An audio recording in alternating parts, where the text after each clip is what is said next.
Hello, chess enthusiasts. Welcome back. I know it's been a while, but as they say, life always gets in the way.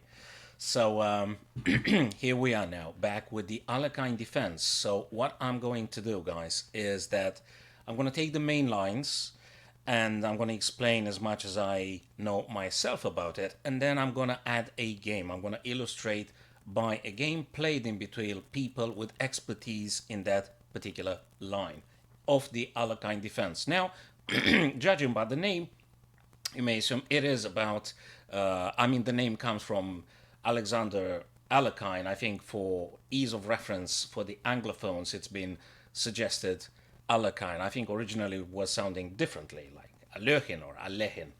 I don't know exactly how to pronounce it, so apologies for this. But let's just resume now for the Alekine defense. I think he didn't invent it, he didn't create it, the opening. He just made it more popular.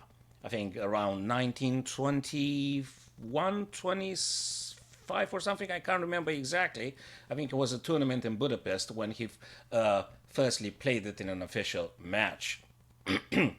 So we're going to be discussing about this unorthodox called defense because, frankly, guys, it goes against all the tenets of the openings that I'm regularly suggesting my younger audiences. I always tell them, do not move the same piece twice in the opening. I always say that to them.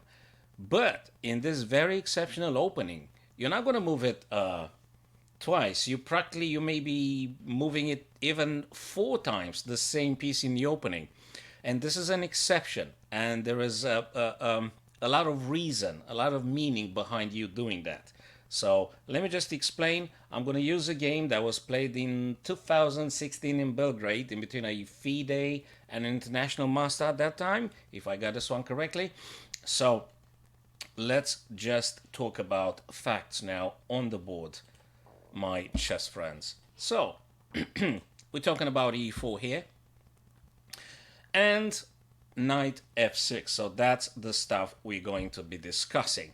Now, this one is just asking white, what are you going to do about that pawn? You're going to defend them or you're going to chasing my knight?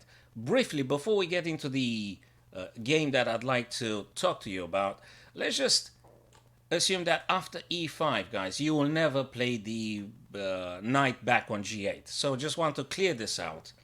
Although there is a theoretical approach. I think the variation is like Brooklyn variation or something. It has no justification. I don't say you're going to lose now with black, but it has no justification for you to ever retreating the knight back on g8. It's like you've just given white 3 turns. They pushed this pawn up to e5, and now they're going to play knight f3 with tempo. Oh my days, this just doesn't make any sense whatsoever. So let's just assume you're never gonna play this, okay? And also, I'll be discarded for the time being. I'll be discarding the knight to c3 because we're getting into other king's pawn openings here, okay? So we're not gonna look at this line. But for the time being, we're just considering the e5, which is very often being played here, and we're gonna be looking at knight to d5, and now relentlessly white hitting on the knight with apologies, c4, and have no fear, just put the knight on b6 and you should be absolutely fine here. And if they keep attacking your knight, because they want to play aggressively, now you're gonna get your knight on d5. You're doing very well. Okay, now white, because they push the pawns so further away, they will always have to have pieces looking after the pawns. Because when you just keep pushing them, okay, they're too far away. You need to be careful. You've got a lot of space, seemingly, and now you have to look after the pawns. So the idea is you will try to dismantle the white pawn structure in a center. So the knight served the purpose of leading the pawns astray, so to speak. So they moved very, very far away, and at some point you will be dismantling those pawns. Even if it's d4 being played, normally it goes with some d6 pawn breaker at some point, but it could be some other variations too, as we are going to see together, my chess friends. So bishop c4 now, we're going to look at this variation. because I mean, I'm just looking for moves that actually attack and attack. So if you're having blacks and you're deciding to play in the Alekine defense, you need to play the proper responses here. So bishop c4 attacking the knight. Of course, you could have played c6 here. There is a variation with c6. We're going to look at this one here. Why would I prefer it, so to speak? It's because the bishop already looks at the c5 white pawn to winning it back. Okay, and also opens up the black queen. So I would go with this variation here in this position. Knight to c3. Okay, normally it's being traded. Knight takes on c3. Normally it's being responded exactly like this. So you're taking the knight on c3. Of course, white may take with b2 to c3, and then perhaps planning a d4, solidifying the center. But very likely you're going to encounter also d2 takes on c3, because also white wants to get his pieces out. Okay, so that looks also very good, because also the queen has the d file and the diagonal at their disposal. Okay, now I would say, guys, don't take straight away with the bishop to c5. You could take that pawn a bit later. Okay, the reason would be, if you take on c5 now, white might be having this queen to g4 move to play. Now, not the end of the world, but I would say first we need to develop the knight on c6. Why is that? Now you gotta drop the bishop back on f8. Again, this is playable, bishop to f8. It's a theoretical approach. You're going to play bishop f8 and perhaps h5 to chase the queen. Or you may even play queen e7 and queen g8 or g6. Now, if you decide upon the g6, you have to be aware that actually you've given up a lot of dark squares around the king. So playing g6 is perhaps not the first choice that I'm considering in this variation. But why doing so when you could just simply play knight to c6? Which knight to c6 is a very aggressive move. It attacks the pawn on e5. And if you remember, we discussed, my chess friends, at the beginning, that you are enticing, you luring white's pawn to moving away from their base. And now, when you're developing in this fashion, you are attacking the pawn on e5, and you're attacking the pawn on c5 with your pieces which naturally develop themselves. And white will just have to move pieces and resources to look after those pawns. Okay, so you kind of achieved some of your purposes here to simply making a bit of a mess here of the white's pawn structure and attacking them relentlessly. And now white will have to move pieces to protect the pawns. So in this game that we're going to see today, white played bishop f4, looking after the pawn here onto e5. Of course, knight f3 could have been possible too. So knight f3 could have been possible. And if knight takes on f3, you're going to take on c5 straight away, because the queen can't move out on g4 and generate that particular variation we shown previously. So bishop f4 being played. So they do reserve the possibility to play g4, which is something that happens. Now you take on c5, and now queen to g4. Okay, now you got two very good responses here. Guys, when you play the Alekhine defense, be ready to play very sharp positions. And it's very exciting, and it will be very, very aggressive and risky. But there is no other way.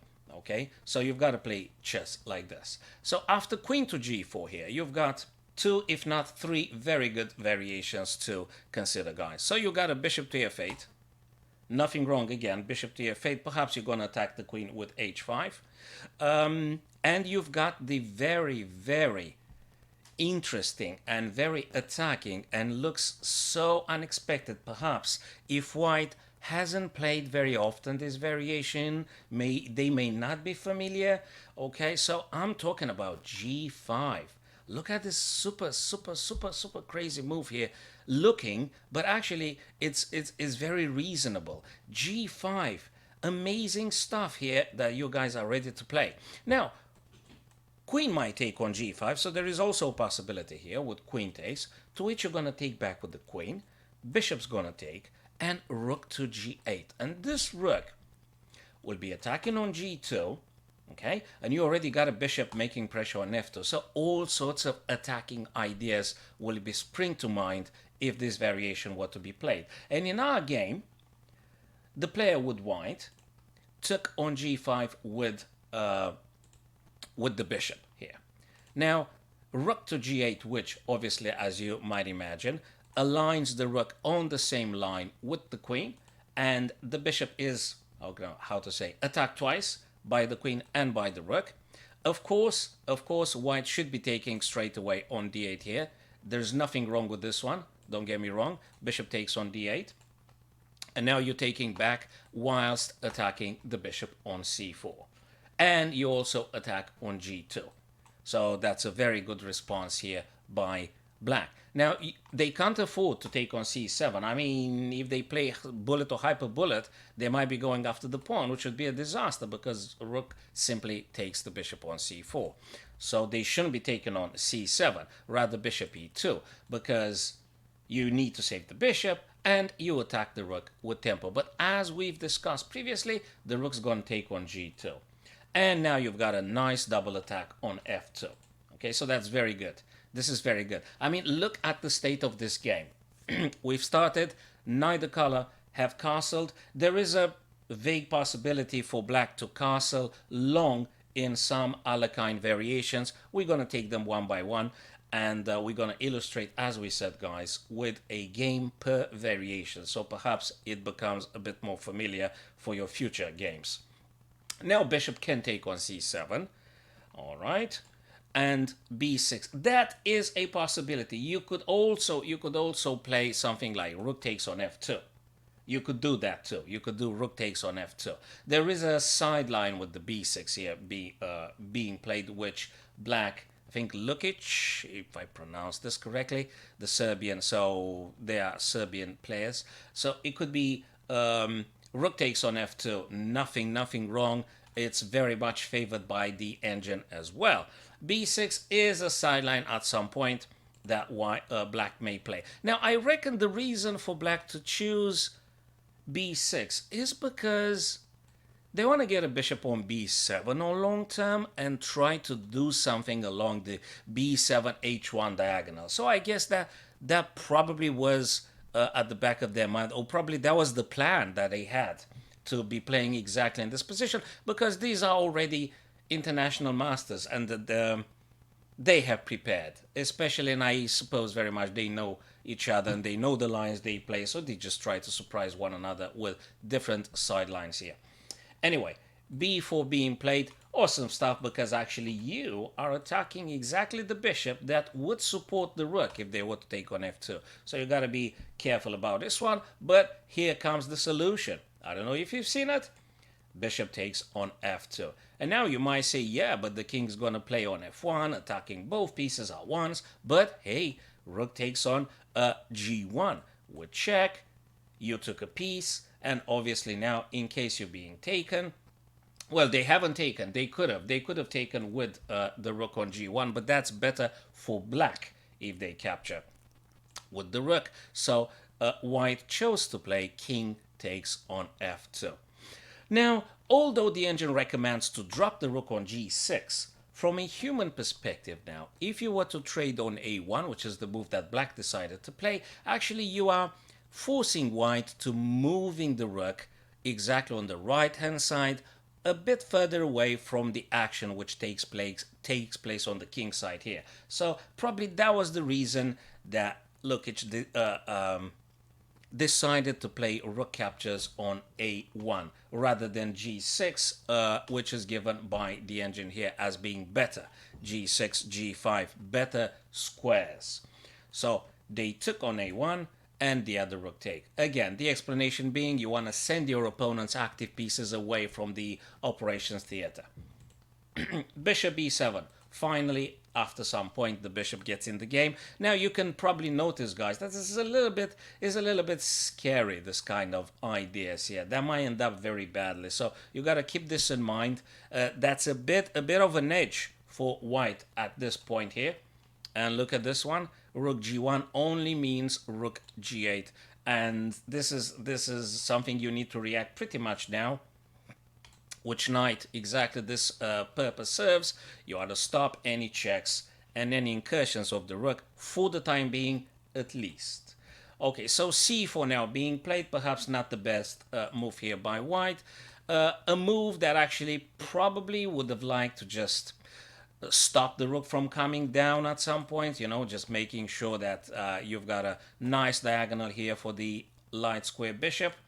I'm going to move a bit faster now. Knight on f5, attacking the rook. Never bad idea to attack. And bishop goes back. c5 being pushed down the board here, which practically I think it's nice for white to opening up lines here. King on f8, which wants to say you are not going to check my king on g8 because I'm going to stop it with king to f8. Obviously attacking here the knight, which is quite of an active piece here. So you want to get rid of your opponent's active pieces always. Rook to c8, hitting the other bishop. Bishop goes to a5. Bishop to c6 now, taking quite a lot of nice white squares here. Rook, well, they just try to either attack here twice and perhaps moving the rook over to h5, attacking this pawn as well. So you got to look for weaknesses and hit them as quickly as possible. Rook to b8 simply wants to mean I would like to get my rook on the second rank and keep checking that king. Perhaps I'm going to get some forks, provided the fact that the knight is available on f5. Now the bishop on c3, exactly that's tried to stop. No rook surprises here on the second rank. That would have been a bit dangerous. Well, now they played the king, just a prophylactic move. They played a prophylactic move here. Plus, they didn't want to get like at some point check, but I don't know how that would have been possible. Probably the king should have stayed on f8 and play something else instead. Rook now goes after this pawn. h6 being played, takes. So I'm going to move a bit faster now. I hope you guys noticed that when the rook played on a g8, they actually want to play it on g2 here, and with the support of the bishop, you attack the pawn on h2 and the other pawn on a2, and then suddenly you're going to have a free passed pawn. So that's quite dangerous. White needs to be aware. Obviously, you're not going to push it as long as the bishop guards the a5 square. But as an idea, that's the plan. That's the long-term plan for black to do. Played. Rook grabbed the pawn now, so this guy is free and supported by the rook. So now the situation starts being very positive for the player with the black pieces. They went naturally for f6, wanting to take here, but I don't know, for some reason they didn't opt for taking. They should have taken on f7, but probably they got really scared about that pawn, which is an issue to deal with. But now the problem goes even better for black, even better. So you refuse to trade. You don't want to trade. You want to support your guy here. Bishop guarding all those nice light squares, and if the pawn were to make it on a2, it's absolutely not stoppable at this stage. And now just a tactic, very brutal tactic now being played very shortly, guys, and that is the a3 move, which means you really can't take this pawn because of the rook on h3, which would skewer. So that would be a skewer, guys, which would skewer the king to the bishop, and practically going to lose a piece, and you're going to lose the game very quickly, which again is not very optimistic for white. Now, as you can see, the bishop defends the pawn, so good luck with removing that pawn. You're not going to do it anytime soon now. Rook being played very nicely on the b file, because simply you want to drop the rook here onto b1, and that'll be the end of it. So now it's looking very grim. Let's just march on quicker. The rook here challenging the rook. So you can't really take this guy because I'm going to take the rook. And then when you move the bishop, I'm going to push and forcing you to take back with the rook, I think. Right. So king now plays to support the rook here. But look at this superb tactic. After rook captures, you might say, wait a second, why would you trade the rook for a bishop? The reason being, you got this little trap here. The bishop and the pawn are absolutely unbreakable. And, well, you would have to just give away the rook for the bishop and the pawn. And once they do this, the black king will simply collect the c5 pawn and the e5 pawn. You take this guy, then you get this guy, and there is no chance whatsoever for white to stopping those two black pawns. So guys, that was just an illustrative game in this variation. Let me just briefly point out again the ideas. So they attack you with c4, they attack with c5. The two variation Lasker, 2 pawns Lasker variation would be the theoretical name. Bishop to c4. Remember, e6 is a very good stuff for you to play, guys. Revealing the bishop here. Knight to c3. Trade. If they take with d, go with knight c6. Suddenly pressurizing on e5 and on the c5 pawn here. And in the variation with bishop to f4, you could take on c5, and now comes the critical move, g5. So if you want to play in this fashion, is awesome. Again, there is another game, I think I've seen another game recently with bishop to f8. There might be a way for you to tackle this situation too, but I'm really keen on g5 sharp attacking aggressive positions to play. Okay, so guys, that was just one variation. I'm gonna look at another line of the Alekhine, and I'm gonna be choosing another game in between two experts in their field, and we're gonna discuss it together. So if that was useful, guys, don't forget to subscribe and perhaps have a look at some other videos I have uploaded already. Have a wonderful rest of the day, my chess friends, and I'll see you soon. Thank you.